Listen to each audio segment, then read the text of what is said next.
Des pourparlers de bon augure pour la Libye. Des représentants des camps rivaux sont parvenus à une entente pour des dispositions juridiques encadrant les élections censées se tenir dans le pays divisé.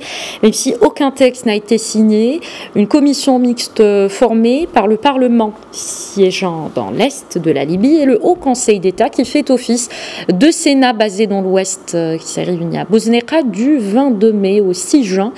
Selon le ministre marocain des Affaires étrangères Nasser Bourita, les textes seraient officiellement signés par Aguila Saleh, président du Parlement libyen, et Khalid Al-Meshri, chef du HCE. Et Meshri et Saleh, justement, vont se rencontrer dans ce sens dans les prochains jours. Plus de détails dans ce récit de Alaa Bnedi.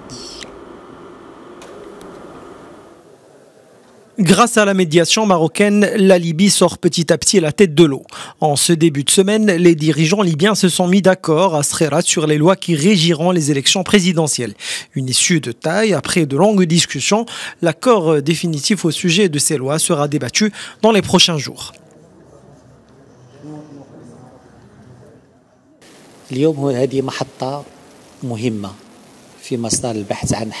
Nous sommes aujourd'hui à une étape importante du dialogue interlibyen, car les discussions ont permis de se mettre d'accord sur certains points cruciaux en ce qui concerne l'organisation des élections présidentielles et législatives.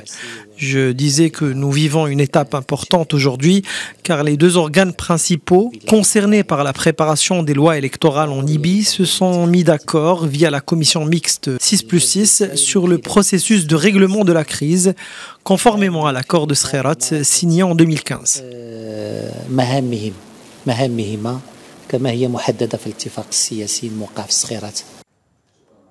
Les membres de la commission sont donc parvenus à un compromis sur l'ensemble des points de divergence relatifs aux lois électorales, qui permettront ainsi de tenir des élections présidentielles et législatives libres, les premières dans l'histoire du pays.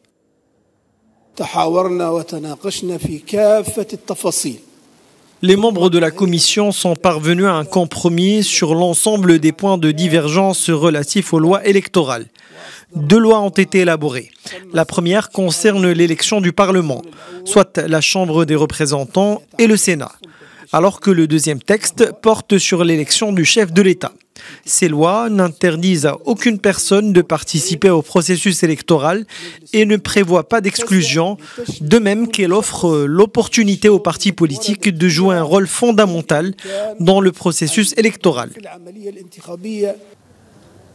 Les 2 lois appuient aussi une participation massive de la femme dans la Chambre des représentants et le Sénat et élargissent la représentativité régionale du pays. Les membres de la commission mixte n'ont pas manqué de saluer les efforts du Royaume du Maroc en vue de trouver une solution définitive à la crise libyenne, de sorte à garantir l'unité, la stabilité et le progrès de la Libye.